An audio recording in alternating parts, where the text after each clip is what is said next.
Se você ainda não me segue no Instagram, vai lá, @SamuelCacunha. E se quiser o conteúdo completo de biologia para vestibular e Enem, acesse a minha plataforma. O link está aqui na descrição do vídeo. Uma boa aula! Fala pessoal, tudo certinho? Bem-vindos a mais uma videoaula e esta videoaula é dos nemateumintos. Os nemateumintos que são vermes do filo Nematoda. Antigamente eles eram chamados de asqueumintos, em algumas questões mais antigas talvez ainda vinha cobrando e tal, mas não é mais normal. O certo mesmo é falar que eles são nemateumintos filo Nematoda. Porém, se vier asqueumintos, tu também já sabe. Te liga que é um verme, pessoal. Esses vermes, eles são de corpo alongado, corpo longo e cilíndrico. Lembra? A gente já estudou os poríferos, que não tem porcaria nenhuma. Depois quinidários, depois estudamos plateumintos e agora são os nemateumintos. A diferença entre os plateumintos e os nemateumintos é que plateumintos são vermes de corpo achatado. Nemateumintos, vermes de corpo cilíndrico. Repara que eles são cilíndricos, são compridos e possuem as extremidades afiladas. Claro, vamos mostrar depois em algumas imagens. Gente, falou desse grupo aqui, ó, o grande bizu para as provas de vestibular são as doenças. Então é isso, a aula eu vou falar das características e depois vamos falar das principais doenças causadas por esses vermes. Porque, gente, eles são bastante diversificados, até porque eles são bastante específicos quanto ao seu hospedeiro. Então tu imagina assim, ó, se eles são muito específicos, imagina Ascas lombricoides, tá? Dainosa, lombriga.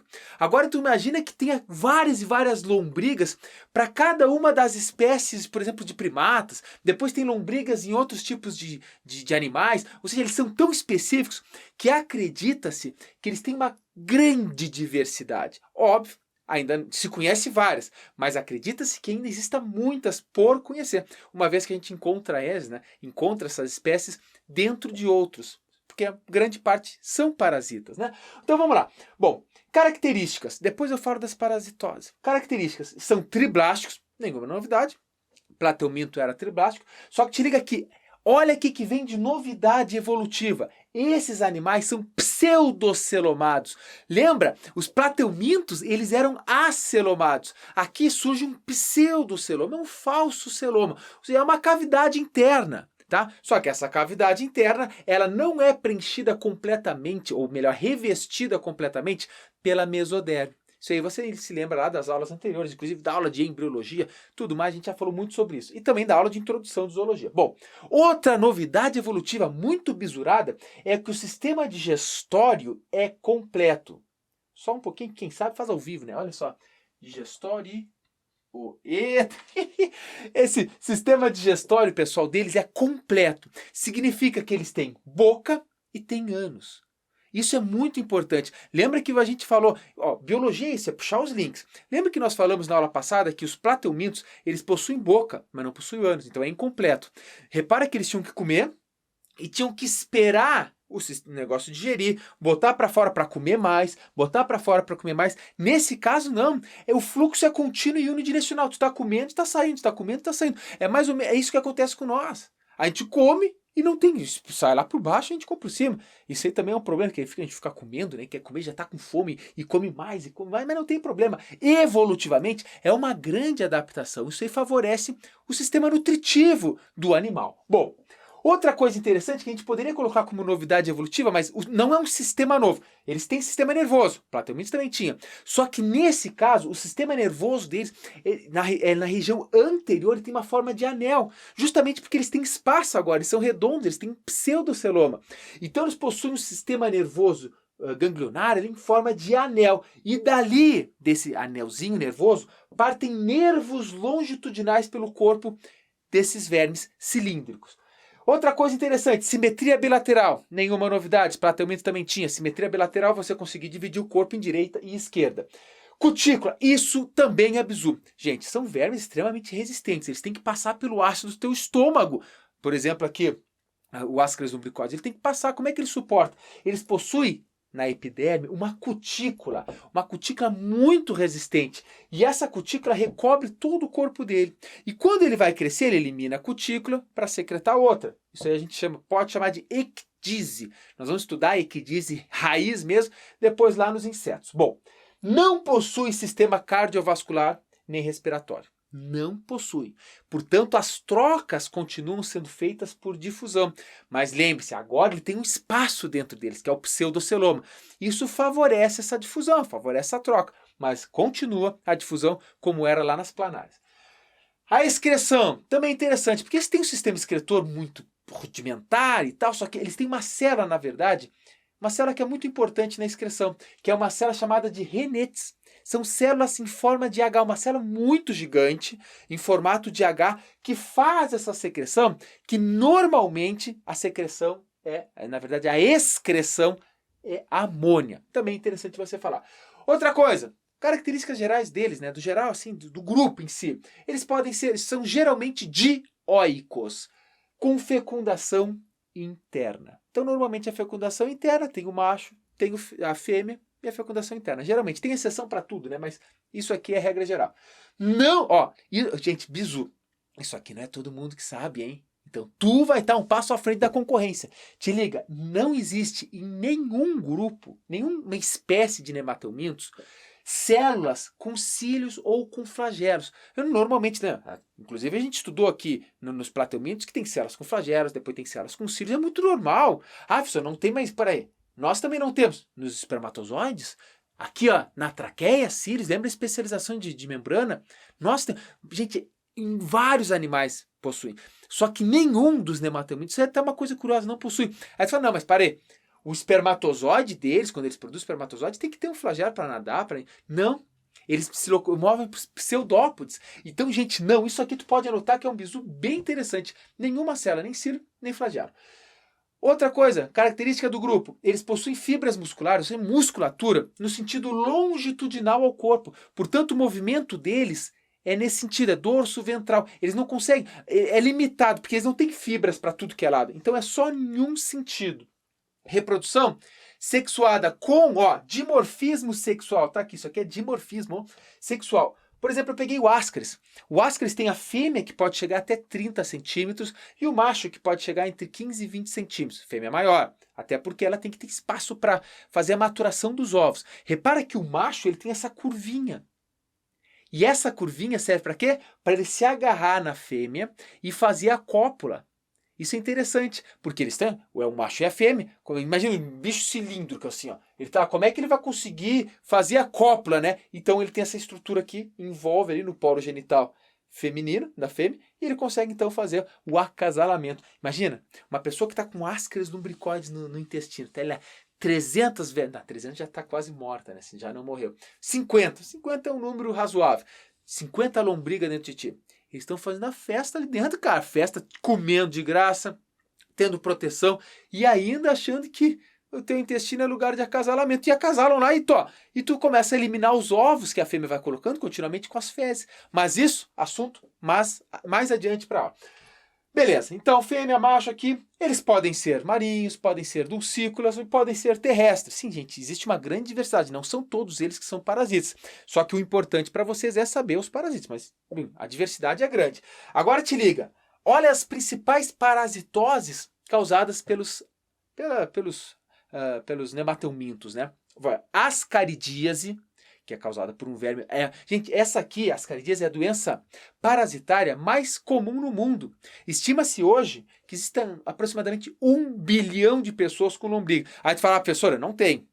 Será? Bom, pode ser que tu não tenha hoje, mas quando tu era criança, a probabilidade de ter é altíssima. Uma vez que esses vermes aqui das ascaridíase, eles estão os ovos deles ficam em formato de resistência, ficam em forma resistente no ambiente durante anos. Tu tá na pracinha lá, meteu a mão na boca, um ovinho que entrou, um ascaris dentro de ti. Um ascaris tu nem sente. Na verdade, até 10 ascaris tu nem sente sintoma. Tu vem a sentir sintomas, vai começar a sentir sintomas quando tiver 30, 50 lombrigas dentro de ti. Tem gente que tem 100 e aí causa obstrução intestinal. Mas calma, vai guardando a informação. Ancilostomose, a famosa doença do Jeca Tatu, que causa o famoso amarelão, né, que causa anemia, deixa a pessoa fraca, com preguiça, né? Muitas pessoas às vezes acham que tem ancilostomose, mas na verdade às vezes é preguiça, né?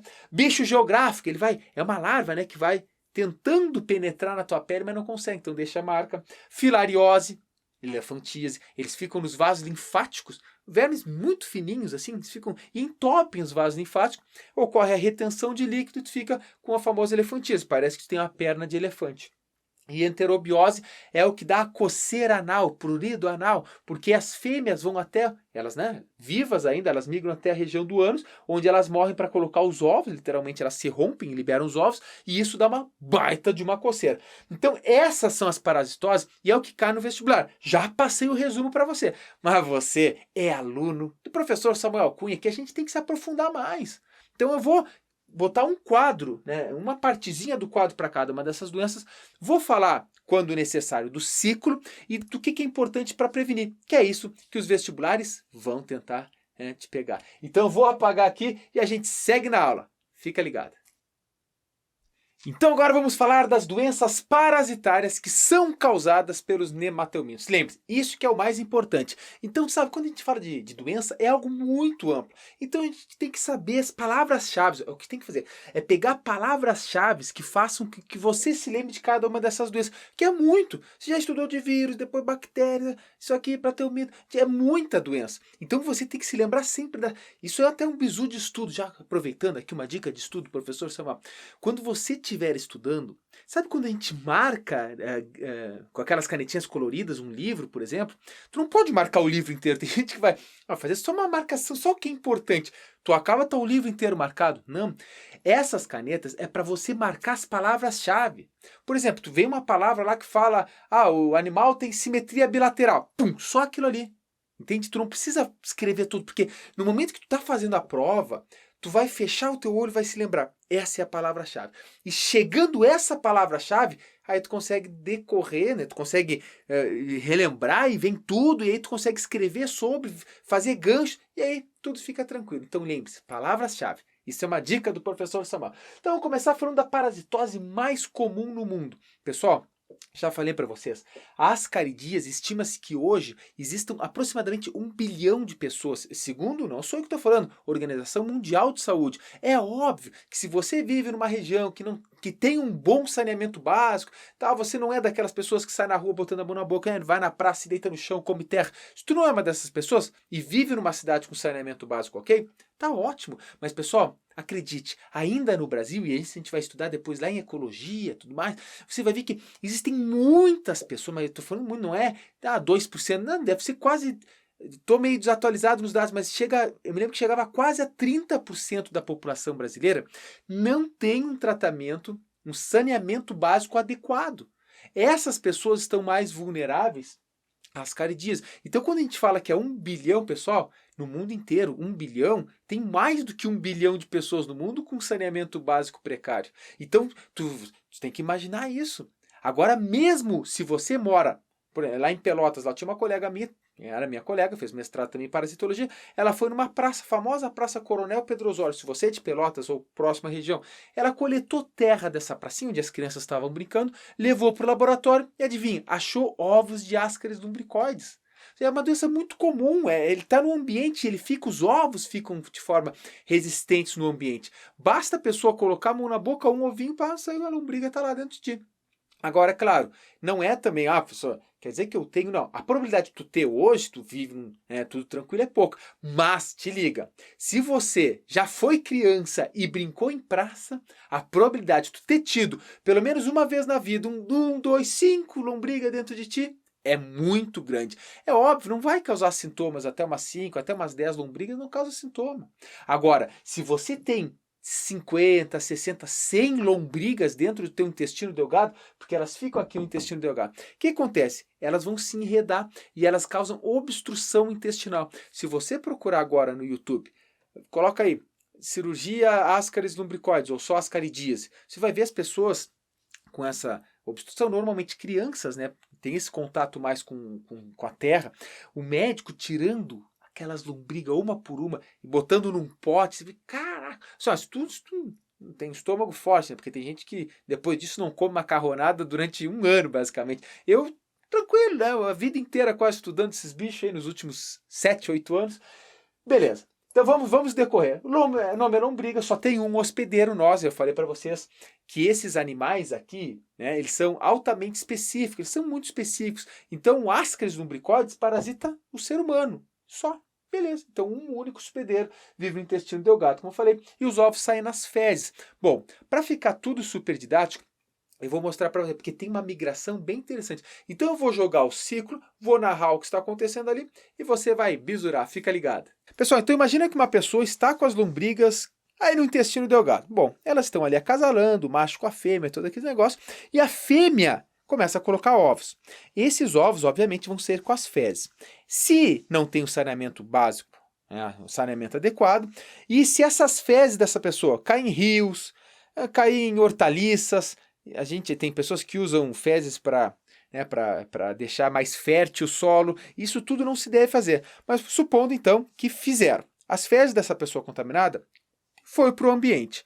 Dali, pessoal, esses ovos ficam numa resistência imensa. Se a pessoa ingerir esses ovos, seja porque botou a mão no chão, não lavou as mãos, colocou na boca, seja porque esses ovos chegaram até alguns alimentos, por exemplo, o talo lá do alface, né, que tem pequenas sardinhas assim que auxiliam esse ovo ficar ali grudado. Esse ovo, então, vai passar pelo estômago e vai eclodir uma pequena larva lá no intestino delgado da pessoa. Agora, olha que coisa de louco. Essa larva no intestino da pessoa que já está parasitada vai fazer uma migração linda. Ela vai passar, vai cair na corrente sanguínea, né? Vai passar pelo fígado, do fígado vai para o coração, do coração vai para os pulmões, nos pulmões eles rompem os alvéolos, veja, estamos falando de um verme aí que deve ter nesse momento quase 2 centímetros, quase 3 centímetros. Ele sobe então todo o bronco, vai até, gente, ele vai subir pela traqueia até essa região aqui da faringe. Ora, por reflexo, você tem duas saídas. Ou você tosse e elimina os vermes pela boca, o que seria bastante nojento, ou o que é pior, a gente acaba engolindo esses vermes. Quando engole, eles vão passar novamente pelo estômago e repara, eles aguentam o ácido do estômago justamente pela cutícula que possuem na volta do corpo. E chegam no intestino delgado, se transformam em vermes adultos novamente não, agora, né? E passam a acasalar e a fêmea vai liberar os ovos. Então repara, que ciclo bem louco.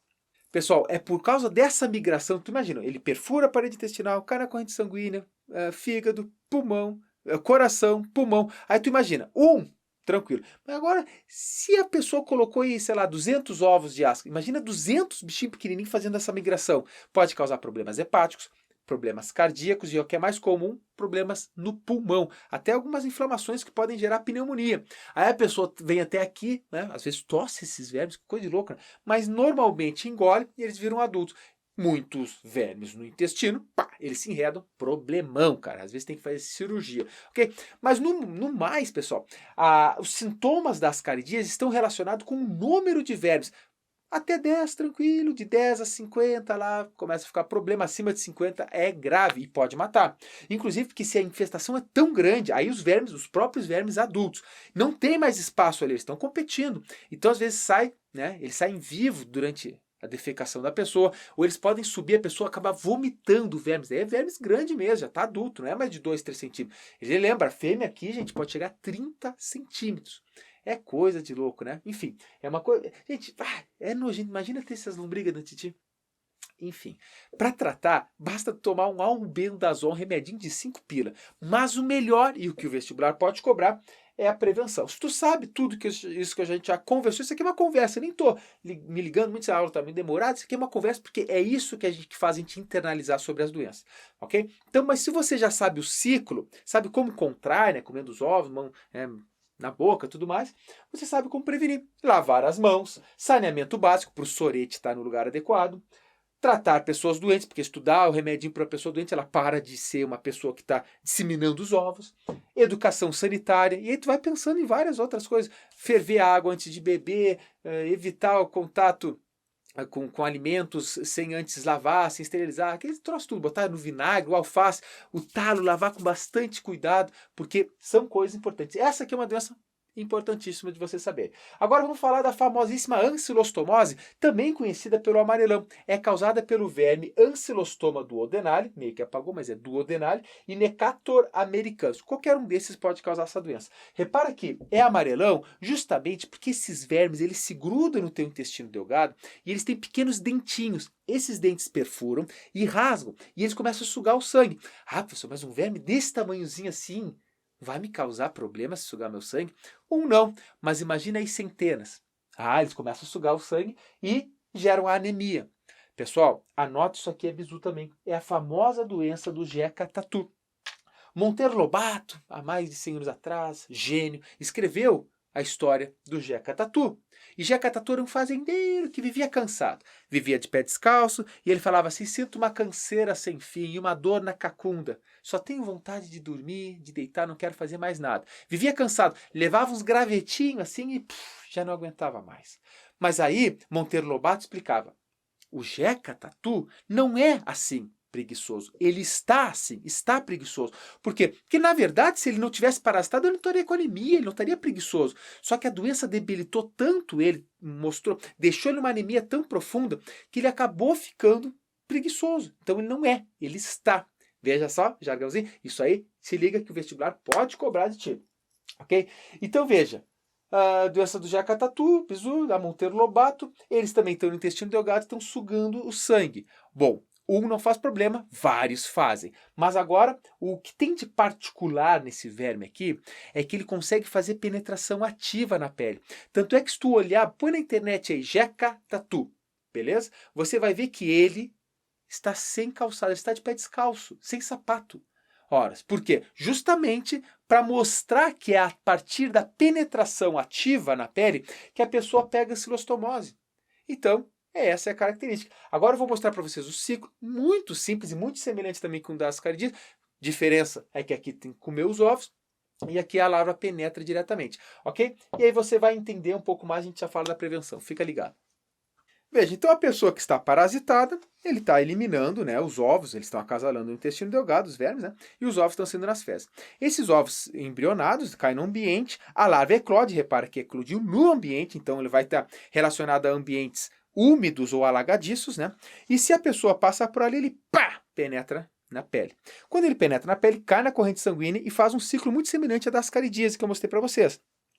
Passa pelo fígado, vai para o coração, pulmão, sobe, a pessoa engole, ele volta para o intestino delgado, onde se transforma adulto, suga o nosso sangue e fica acasalando. Então é um ciclo bastante simples também, com apenas um hospedeiro. Particularidade é essa penetração ativa, o que pode ser um problema em regiões, principalmente em regiões mais pobres do Brasil. Bom, agora que tu já sabe, vamos falar da prevenção. Repara, saneamento básico. Se o sorete do cidadão não tiver contato com o ambiente, por mais que ele esteja contaminado com esses vermes, não há problema. Agora, sem saneamento básico, uma pessoa que está com os vermes vai eliminar os ovos e aí vai contaminar o ambiente. Então, saneamento básico, andar com sapatos, o simples fato, se Jeca Tatu tivesse com calçado, tivesse com sapato, ele poderia caminhar numa boa que não ia ter pego. O problema é que ele andava de pé descalço. Outra coisa, tratar as pessoas doentes. O remedinho, a pessoa não fica mais doente e para de transmitir os ovos.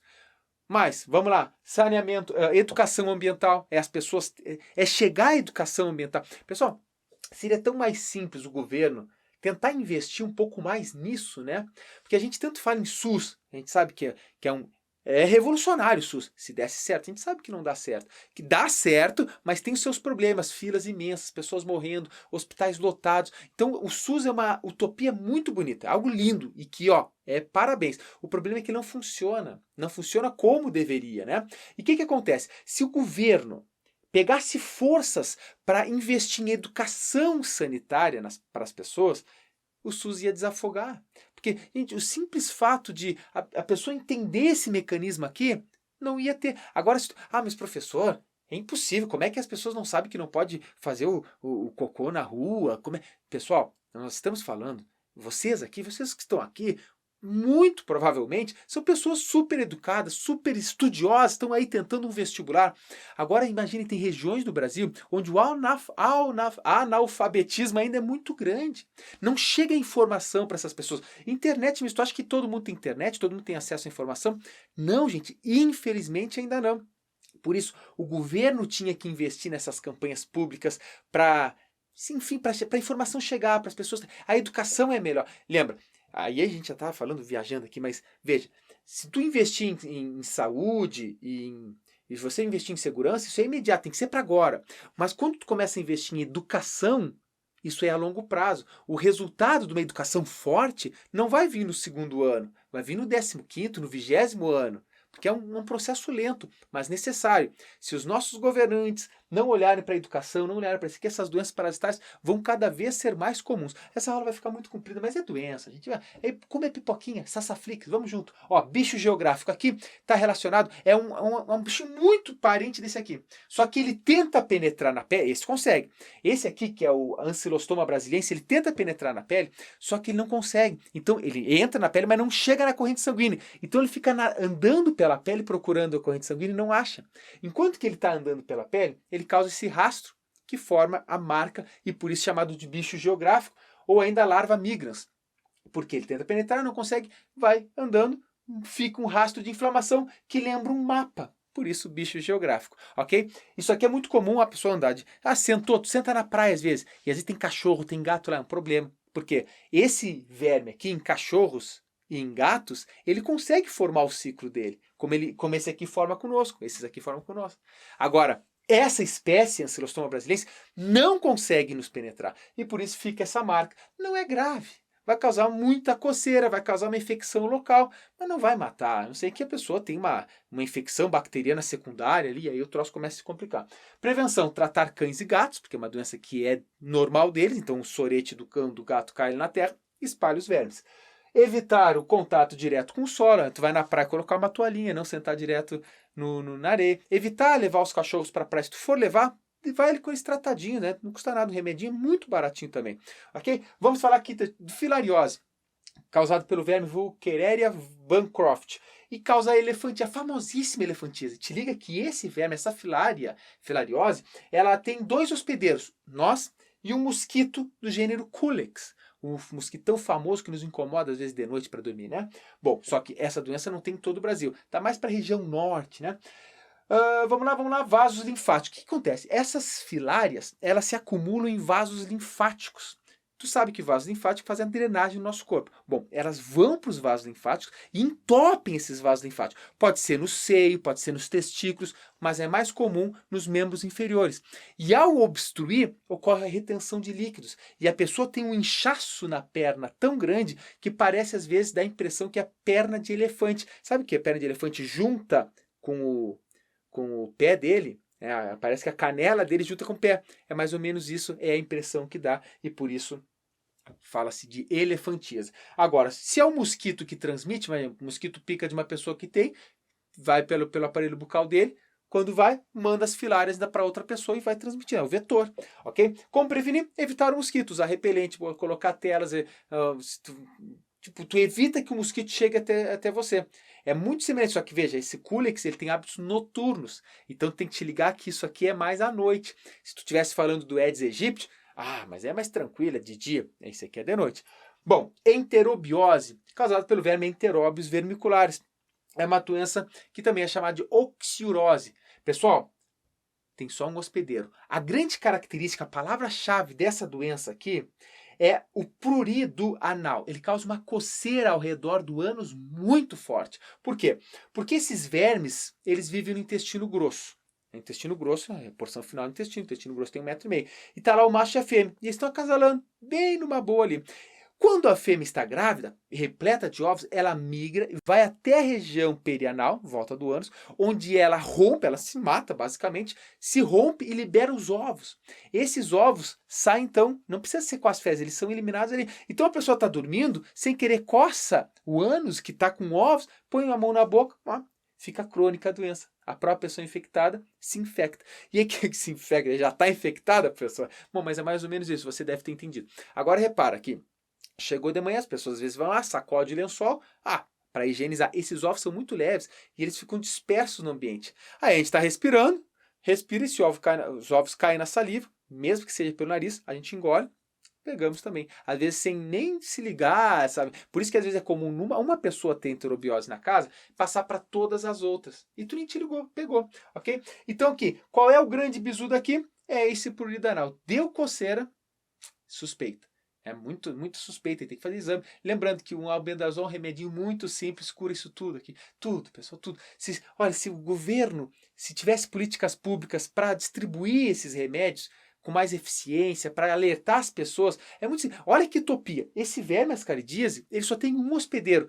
Não é que nem por exemplo, vamos pegar uma virose, a dengue, ou tu pega a febre amarela. Muito difícil, cara. A febre amarela tem vários outros hospedeiros aí, de outros animais, mas aqui só tem humanos. Se hoje, veja bem, se hoje todo mundo no mundo inteiro, tomasse um albendazol, daqui a 7 dias tomasse outro albendazol, ninguém mais no mundo teria ascaridíase.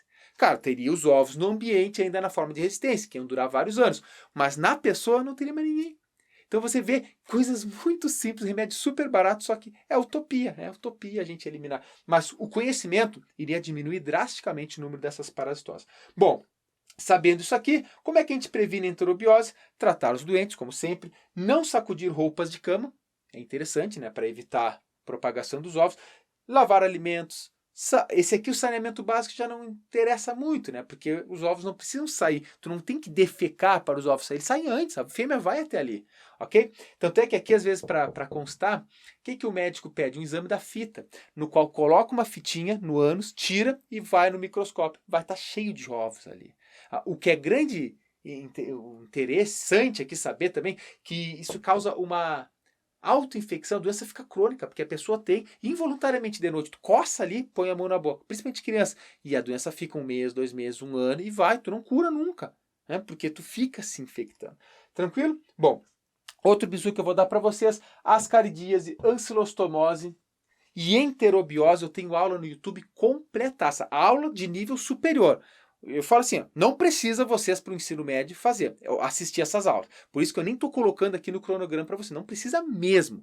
Agora, se você quer dar um passo na frente, quer chegar lá com sangue no olho e ser assim, ó, dar aquela resposta bisurada, ou por exemplo, professor, eu estou com tempo, não vou nem copiar, tu só põe lá ascaridíase e Samuel Cunha, assiste a minha aula lá.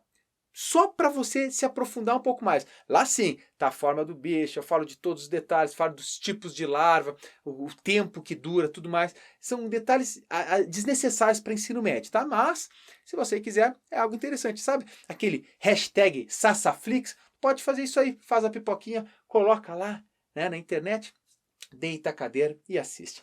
Gente, então é isso aí. Uma aula que ficou essa segunda parte, caraca, velho, 22 minutos de segunda parte. Não há problema, porque isso aqui isso é importante. Então eu falei, vou gastar mais tempo nessa parte, vou falar. Espero que vocês estejam loucos para perguntar. Sabe aquela e eu sou meio assim, sabe? Eu tô na aula e eu cara, tem que perguntar isso aí. E aí começa a coçar, eu quero levantar o braço, mas tenho vergonha de levantar o braço na minha época de estudante, né? Mas é importante, né? Ter essa vontade de conversar, ter essa vontade de levantar o braço e falar, significa que, de certa forma, vocês aprenderam e querem saber mais. Isso que é importante. Então, se tiver qualquer dúvida, vai lá, @SamuelCacunha, vai no Instagram, me deixa lá um direct, fala comigo, professor, assisti essa aula, eu gostei dessa aula, achei interessante, professor, isso aqui, ou me dá um material extra. É óbvio que às vezes eu demoro para responder, mas sempre eu dou um jeitinho lá nem que seja uma semana depois, eu vou lá, num tempinho, pego o celular e vou responder vocês, ok? Fica aqui, gente, meu grande abraço para todos e até o próximo vídeo. Tchau, tchau.